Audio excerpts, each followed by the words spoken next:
jovens! Então vamos lá para o capítulo número 3 da apostila, que fala sobre as transformações do espaço rural. Pessoal, antes de mais nada, eu vou explicar para vocês aqui o seguinte: cada semana a gente vai ter uma dessas videoaulas, tá bom? A ideia é que seja uma videoaula e um documento de correção das atividades que eu vou pegar lá no SAS, no portal SAS para vocês, e vou transformar num PDF. Vai contar aí como a correção de atividades. Então, cada semana, uma videoaula e uma correção da apostila, do capítulo 3. Tá? Essa correção eu vou contar como se fosse uma atividade em sala. Tá? Não precisa de vídeo, mas a gente vai fazer isso num documento. A ideia é que vocês corrijam a apostila de vocês, tá bom? E cada semana um capítulo. Então, essa semana o capítulo 3, semana que vem capítulo 4, na próxima semana o capítulo 5. Junto com o capítulo 5, eu já vou passar o arquivo da atividade 2, galera, que são aquelas 10 questões que vocês já fizeram a 1. A atividade 2 eu vou passar para vocês, então, a atividade e logo na sequência a correção por vídeo, tá certo? Então, capítulo 3 da apostila fala sobre as transformações do espaço rural, que seria o que acontece no espaço rural, lá no campo, dentro da realidade que a gente vive hoje, né? Quais são as práticas, o que tem feito de atividade econômica, como é organizado isso. E claro que para dar essa introdução sobre as transformações do espaço rural, a gente precisa abordar uma série de conceitos, uma série de classificações aí, de critérios para saber do que a gente está falando. Então, o primeiro slide já é um exemplo disso, porque vamos dar uma olhada.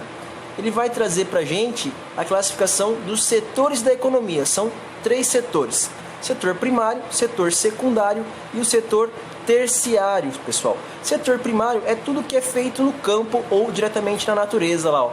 Agricultura, pecuária, silvicultura, que é criar ou cultivar árvores para fins comerciais, né, uma floresta artificial.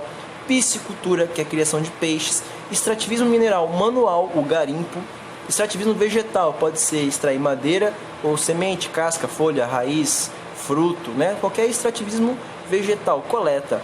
E extrativismo animal, pode ser caça ou pesca, tá certo? Então tudo isso de atividade econômica entra no setor primário.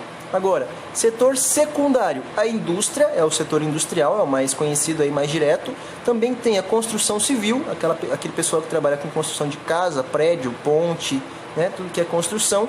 E o extrativismo mineral feito com maquinário. Isso porque o extrativismo mineral feito com maquinário é um tipo de indústria, é indústria extrativa, tá? Então, se tiver máquina no momento da extração de alguma coisa, é secundário. Se for manual, se for o garimpeiro, é primário. Tá bom? E o setor terciário, que é o setor de comércios, comercialização das coisas, lojinha, né?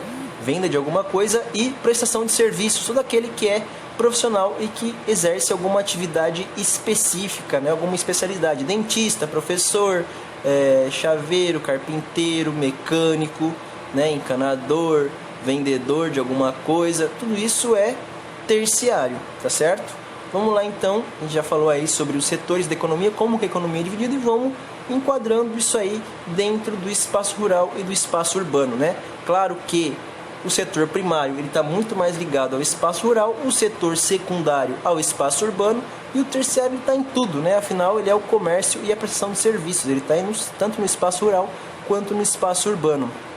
Olha lá, ó. Outra coisa legal para a gente saber sobre economia e sobre os espaços rurais e o espaço urbano são os indicadores econômicos, né? Vocês já sabem que é o PIB, Produto Interno Bruto.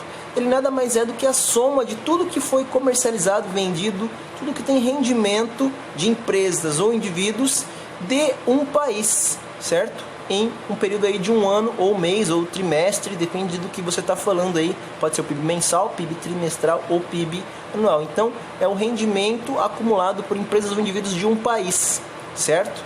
Agora, o Produto Nacional Bruto, ele tem uma diferencinha. Como que é esse Produto Nacional Bruto? São os rendimentos acumulados por empresas ou indivíduos de um país, seja dentro ou fora de um país. O PIB é só aquilo que está dentro do país. O Produto Nacional Bruto são empresas de origem nacional que produzem tanto aqui dentro quanto lá fora, tá bom? Então é a soma de tudo que é produzido aqui dentro, mas lá fora por empresas do país. O PIB é só empresas daqui que estão aqui no Brasil, seja ela multinacional ou não precisa ser brasileira, mas tudo que é produzido dentro do país. O produto nacional bruto é empresas nacionais que estão produzindo dentro e fora do país, certo? Em período de 1 ano, mês, trimestre, certo? Ficou tranquilo? Interno bruto, então é dentro do país, seja empresa nacional ou não. Produto nacional bruto são empresas do país produzindo no país ou fora dele, certo? Agora, do lado ali, ó, população economicamente ativa. A gente já ouviu falar disso também lá no ano passado. É aquele pessoal que exerce atividade remunerada, formal ou informal, ou que está à procura de emprego, né? Ele não está parado, ele não está acomodado com a situação, ele está procurando emprego. Isso é população economicamente ativa, é aquele pessoal que está atrás de ter uma renda. E a população não economicamente ativa, ou população economicamente inativa, é a mesma coisa. Criança que não tem idade para trabalhar, né? Menor de 10 anos, tem alguns países que consideram menores de 15 anos, idosos, que são os aposentados, funções não remuneradas, no caso, dona de casa, ou aquele pessoal que não está procurando emprego, está na idade de trabalhar, mas não está procurando emprego, está lá encostadão, né, de boas, sem ter ali uma fonte de renda, ou sem estar procurando, no fato, uma fonte de renda, certo? Vamos lá para o próximo slide. Olha aí, ó, exemplo para vocês. Né? O PIB de 2012 ali, ó, o Brasil estava entre os maiores PIBs do mundo. O que é isso? É a soma de quanto que um país tem de produção interna, de quanto que circula de dinheiro dentro daquele país. Vamos ver se é isso aqui, ó, revisando. Isso aí foi do mundo, né? PIB do mundo em trilhões em 2012. Então, Estados Unidos em primeiro, a China em segundo, Japão, Alemanha, França, Inglaterra e depois o Brasil. Isso em 2012, né? O nosso PIB ali, ó, era de aproximadamente 2,3 trilhões de dólares no ano, certo? Tudo que a gente produzia dentro do nosso território com as empresas que estavam aqui no Brasil, sejam elas nacionais ou multinacionais, certo? E olha ali também um gráfico bem interessante ali embaixo, pessoal. A população economicamente ativa do Brasil por setor, por década. Olha como o setor primário ele foi perdendo importância, o setor secundário foi crescendo, mas depois o setor terciário ganha mais destaque ali, ó, né? Então quer dizer, o pessoal saiu do campo lá na década de 40, foi vindo para a cidade trabalhar no segundo e no terceiro setor. O segundo setor começou a se mecanizar, começou a se industrializar, né? Começou a ter muita máquina, o primeiro setor também, e aí eles foram para o terceiro setor, né? O terceiro setor é aquele que mais tem gente hoje, comércio e serviços.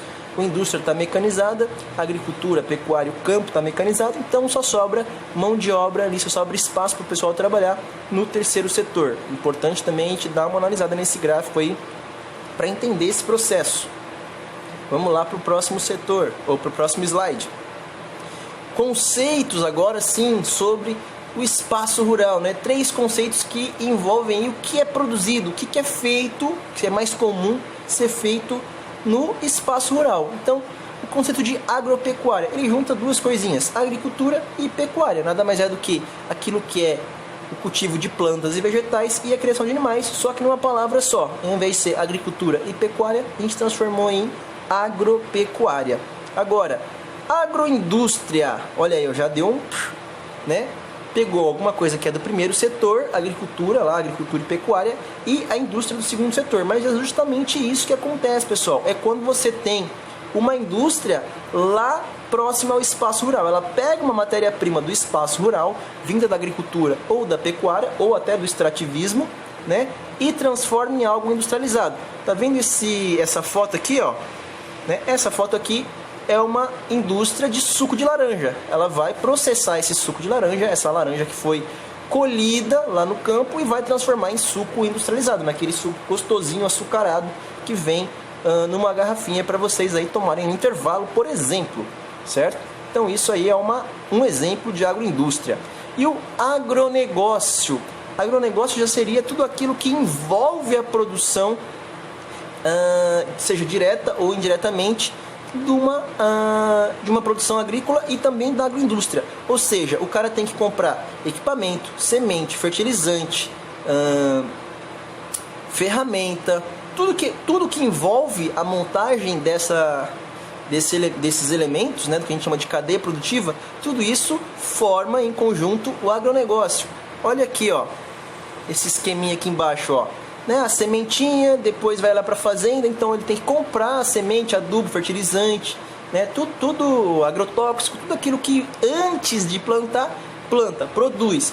Aí ele leva aquilo para a cidade, ou seja, ele precisa de transporte. Tudo que envolve o transporte também está dentro da cadeia produtiva do agronegócio. E depois ele chega ali no mercado para ser comercializado, para ser vendido para a gente. Então, antes de chegar no mercado e mesmo para produzir na fazenda, eles precisam de uma série de outros serviços que juntos formam o que a gente chama de agronegócio. Então, o agronegócio é a cadeia produtiva da agropecuária e da agroindústria, tá bom? É aquilo que tem por trás de toda a produção agropecuária, tá certo? Vamos lá para o próximo slide. Pessoal, aí já entra um pouco de história, tá? Por que que, eu vou até dar uma ajeitada aqui, porque agora vai ter uma contada de história nervosa. Por que que o Brasil, ele é um país que tem uma história de concentração de renda, de concentração de terras muito grande? Tem um pessoal que tem muita propriedade, umas propriedades gigantes aí, ó. Historicamente, pessoal, a gente tem uma lei lá em 1850, ainda tinha, a sociedade ainda era escravagista, né? Tinha escravo, mas nesse período aí o pessoal já estava meio que desapegando dessa história de escravidão.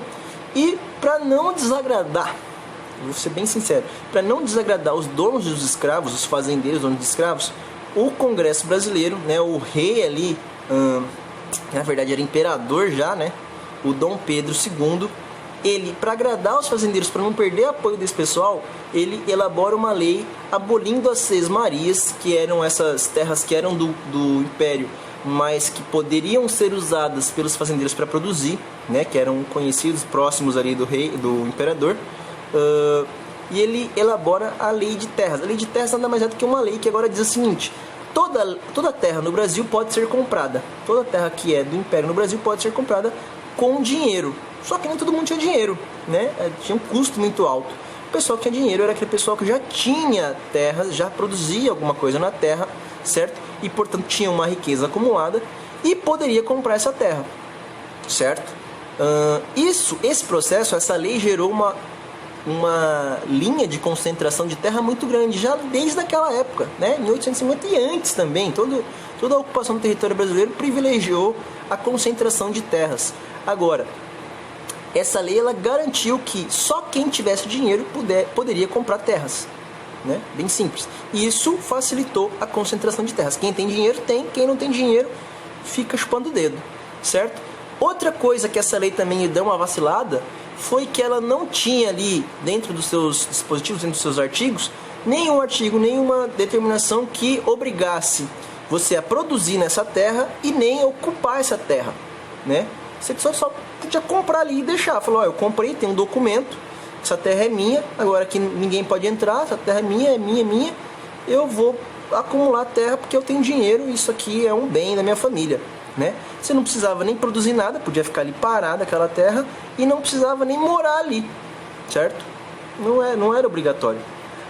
Para vocês verem como que esse cenário no Brasil foi perverso, né? Foi algo que prejudicou esse desenvolvimento, essa distribuição de terras, dá uma comparada numa lei que foi da mesma época, ali, ó, de 1862, nos Estados Unidos, que visava o povoamento do interior. Ela é chamada de Homestead Act.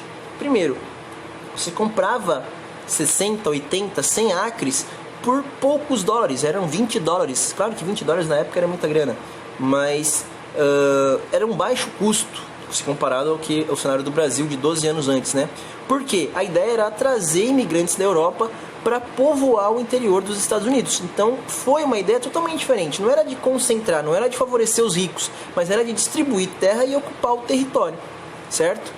E dentro dessa facilidade de comprar terras muito baratas, o governo exigia que você produzisse. Então ele tinha uma meta de produtividade para ajudar na economia e tinha a obrigação de ocupar. Não era uma terra que você comprava e falava, não, tá ali guardada, vou usar depois, vou vender, vai valorizar. Não, você tinha que morar e produzir uma meta específica que o governo determinava para você, certo? Mesmo que você comprasse barato, era obrigatório morar ali e produzir naquela terra. Coisa que a lei de terras do Brasil, em 1850, não obrigou o dono da terra a fazer. Isso criou um processo de concentração de terra, concentração fundiária histórico e que até hoje é grave no Brasil, né? É comum a gente falar assim, olha, tem gente que tem muita terra e pouca gente com muita terra e muita gente sem terra nenhuma para produzir, para viver, né? Isso é o mais comum que acontece. Porque uma das causadoras disso aí foi a Lei de Terras lá de 1850, né? Que criou o cenário de concentração de terra no Brasil, né? De muita gente sem nada e poucas pessoas com muita terra. Vamos lá para o próximo slide dar uma explicada melhor nisso aí. Outro cenário também que aconteceu muito forte no Brasil e no mundo foi a tal da Revolução Verde, pessoal. A Revolução Verde ela aconteceu como uma desculpa, né? A ideia era que o mundo precisava de alimento, então a gente precisava modernizar a produção agrícola, modernizar a agricultura e a pecuária, certo? E os países ricos já tinham dinheiro, tinham essa capacidade de modernização e convenceram os países pobres a se modernizar, a comprar esses maquinários, a se endividar, né? Para melhorar a sua produtividade. A ideia então era produzir alimentos para o mundo, né? Que todo mundo conseguisse produzir mais em menos tempo, com mais qualidade, através dos fertilizantes, seleção de sementes, adulteração dos alimentos pelos transgênicos, né? Modificar o DNA, a genética dos alimentos para eles serem mais resistentes à praga, ao clima, né? Agrotóxico, matar, seja fungos, seja insetos, seja ervas daninhas que nasciam ali, né? Cada tipo de agrotóxico é para um tipo de coisa. E investir em maquinário. Para os países ricos, beleza, eles já tinham tecnologia, já tinham dinheiro para isso. Para os países pobres, isso significou endividamento, certo? O Brasil também foi um desses. A gente, para modernizar a nossa agricultura, teve que se endividar muito, certo? Só que, olha bem, o objetivo era alimentar o planeta, mas não foi bem isso que aconteceu. Por quê? Os países pobres e os países ricos também começaram a produzir grande parte só a monocultura, um tipo ou dois tipos de alimento para vender os países pobres, para vender para os países ricos para suprir a sua demanda interna. Então, na verdade, não resolveu o problema da fome coisa nenhuma, né? Os países pobres, muito pobres, continuaram sem possibilidade de produzir alimento ou de comprar alimento de fora, e os países ricos agora tinham distribuidores e tinham endividado os países pobres com essa Revolução Verde, certo? Isso aí foi o grande tcharanã aí, envolvendo a agricultura e a pecuária por volta dos anos 50, 60, que acompanhou também a industrialização dos países pobres, né? Olha, todo mundo está industrializado, vocês ainda estão atrasados, então já moderniza a agricultura e moderniza a indústria junto, se endivida, né? Foi um discurso que foi comprado pelos países pobres, os países emergentes, para que eles entrassem na era das modernidades. Isso aí envolveu o campo, né? Outra coisa, isso aí expulsou gente do campo. Por quê? Porque máquina rouba emprego, né? No campo, um trator, uma colheitadeira, ela vai tirar, claro que vai dar mais qualidade, né, na produção, mas ela vai expulsar a gente do campo, certo? Então a Revolução Verde ela acabou ali, ó, criando um fluxo de desemprego de pessoas do campo que eram obrigadas a ir para a cidade. Vamos passar para o próximo slide que vai falar um pouco disso. Olha lá, ó. O êxodo rural, ou seja, a saída do homem do campo para a cidade. Um dos motivos, a Revolução Verde, né? Substitui homem por máquina, né? Outra coisa, muitos agricultores começaram a acreditar que ir para a cidade era melhor do que viver no campo, né? Depender de clima, depender de chuva, era mais fácil você vender sua força de trabalho para a indústria, né? E ganhar um salário, conseguir sobreviver. Só que, claro, às vezes não dava certo, né? Então vai. Êxodo rural é a saída do homem do campo, né? Forçado ou pela mecanização do campo ou em busca de melhores condições de vida. Era uma propaganda, mas nem sempre essa propaganda funcionava, tá, galera? O governo geralmente incentivava, olha, as indústrias precisam de mão de obra, o campo está se mecanizando, né? Quem tinha dinheiro, beleza. Quem não tinha, infelizmente ficava ali a Deus dará, porque a cidade também é perversa. Você não consegue produzir seu próprio alimento na cidade, você não vive da terra na cidade, você vive da sua mão de obra. Se você for mal remunerado, você não tem ali condições de uma vida digna, certo? Acontece. Outra questão também no campo, pessoal, o dano ambiental. No Brasil, a gente tem um termozinho que chama fronteira agrícola. A fronteira agrícola é o contato ali do que ainda tem de vegetação, de áreas verdes, né, com a expansão das atividades agrícolas e pecuárias, tá? Que ela acontece? Como que ela acontece? Ela começou desde 1500, com os portugueses chegando ali no litoral, extraindo minério, extraindo pau-brasil. Então, a primeira fronteira agrícola era do litoral. Ela foi avançando, chegou ali no interior do Sudeste, né? Cana de açúcar, café, criação de gado. Depois desmatou toda a Mata Atlântica, já não tem quase nada, tem 3 a 7% só da Mata Atlântica. Depois ela foi para o Cerrado, foi entrando no Cerrado, criação de gado, entrou metade do Cerrado, 50% do Cerrado já está desmatado. Olha ali, ó, aquela faixinha vermelha aqui, ó, vou mostrar para vocês, aqui, ó. Olha onde é que já está a fronteira agrícola, lá no norte do Mato Grosso, no leste do Maranhão, do Pará, no oeste do Maranhão, no leste do Pará, né? Chegando na Amazônia, oprimindo ali, desmatando a região amazônica, pessoal. Então, a fronteira agrícola ela foi desmatando vários biomas em direção ao interior do Brasil. Primeiro, a Mata Atlântica, depois o Cerrado e, por último, agora, os Pampas também estão sendo afetados, tá? Que são ali a região entre o Mato Grosso do Sul e o Mato Grosso. E agora a floresta amazônica vem sendo desmatada pela expansão da fronteira agrícola, pela expansão dessas atividades agrícolas e pecuárias, tá certo? O que isso vai causar? Desmatamento, vai piorar o clima, vai piorar o regime das chuvas, vai interferir lá nas nuvens dos rios voadores, aquelas nuvens, né? Aquela grande pluviosidade que é formada na Amazônia, e vai empobrecer o solo, né? O solo vai se tornar cada vez mais improdutivo. A gente pode sim ter regiões de deserto no futuro no Brasil, principalmente ali na parte central do Brasil, que vai ter cada vez menos chuvas se a gente continuar com a expansão da fronteira agrícola, tá certo? Vamos lá para o próximo slide. Um negócio importante, pessoal, que surgiu ali para combater, para questionar essa questão da concentração de terras, né? De como o Brasil favoreceu os mais ricos e os camponeses, as pessoas de comunidades tradicionais ficaram meio que a Deus dará historicamente. Os movimentos de luta pela terra, né? O mais famoso deles é o Movimento Sem Terra, lá o MST, mas não tem só isso.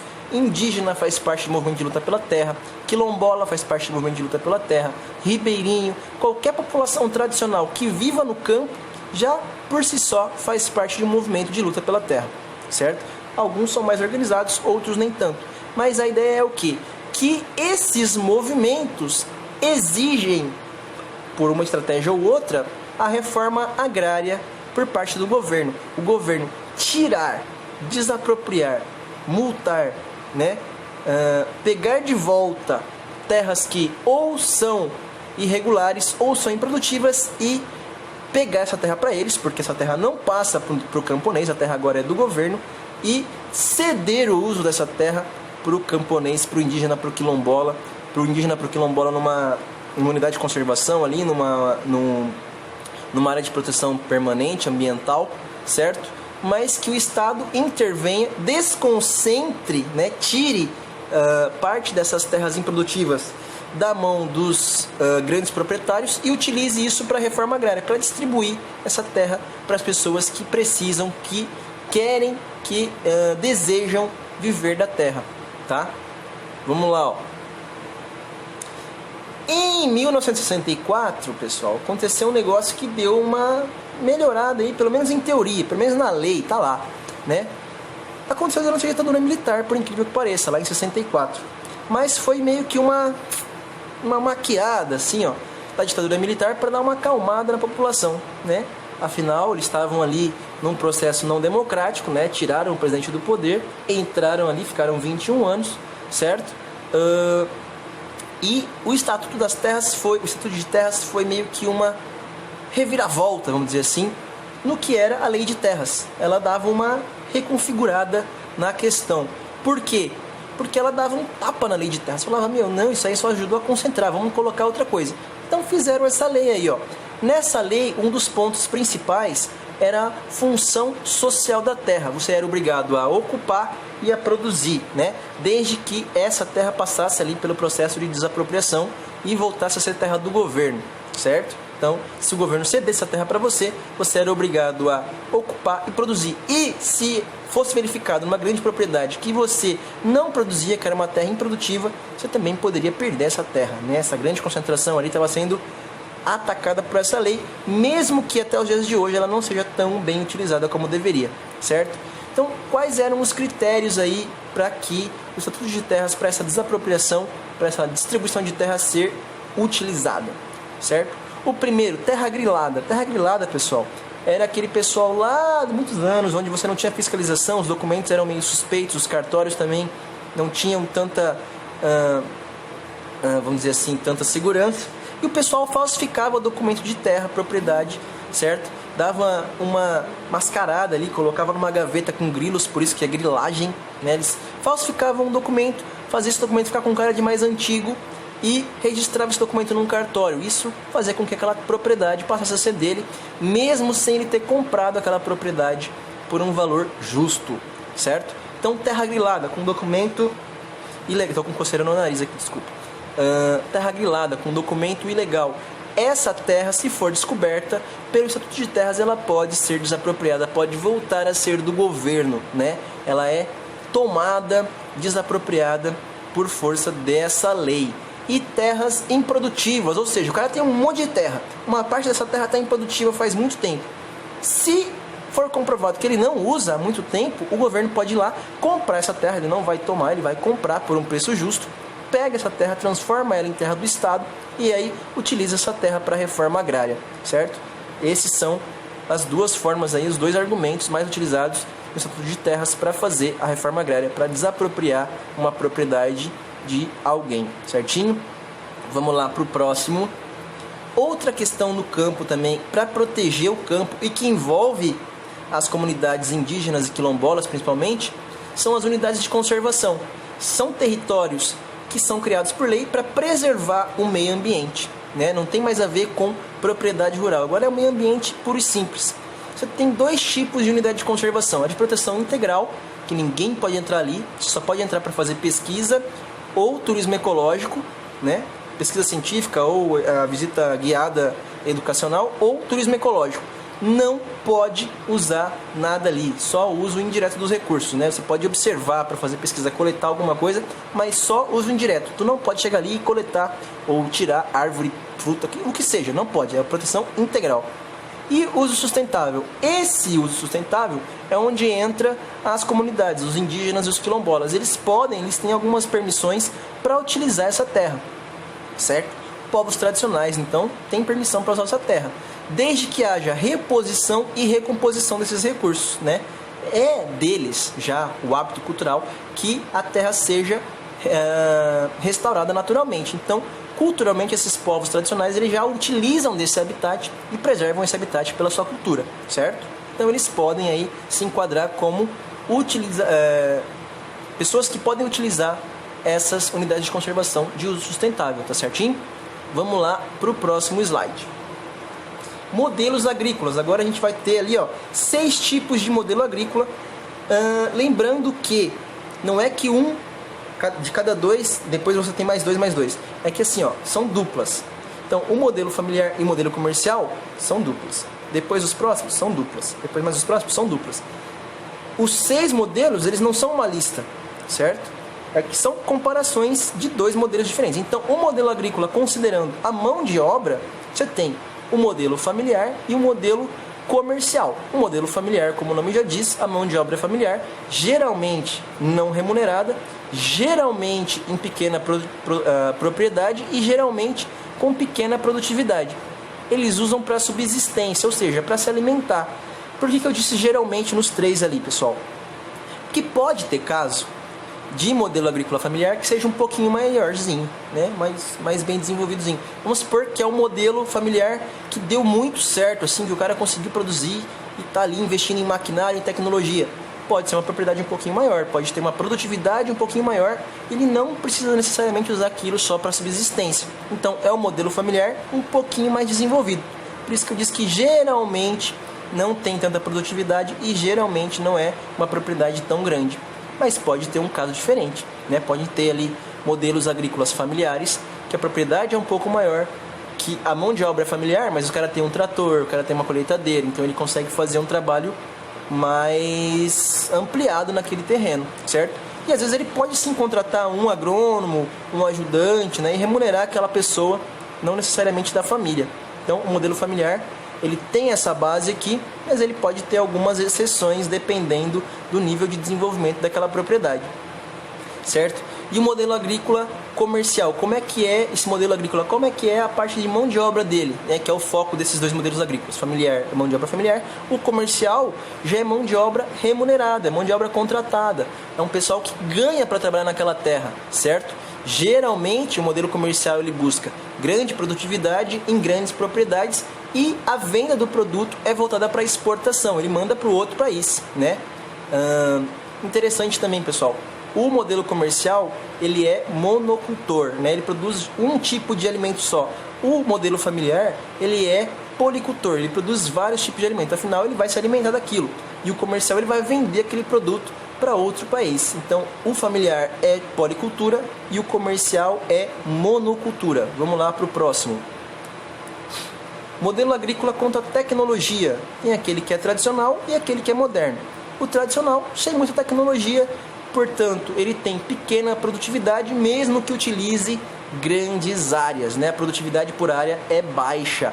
Claro que pode ter modelo tradicional sem tecnologia, com pequena produtividade e pequenas áreas, certo? Também é comum. Seria um modelo familiar, né? Tradicional, familiar. Pequena área, pequena produtividade, sem tecnologia, mão de obra familiar. Já juntou os dois ali, ó. E o modelo agrícola tecnológico moderno, com bastante tecnologia, afinal ele é moderno. Grande produtividade e ele precisa de uma quantidade menor de áreas, certo? Então vocês veem ali, ó, que dá pra gente juntar um modelo com o outro do slide anterior, mas as classificações são diferentes. O primeiro lá estava falando de mão de obra, o segundo aqui agora está falando de tecnologia, certo? Então tecnologia pouca é o tradicional, muita tecnologia, moderno.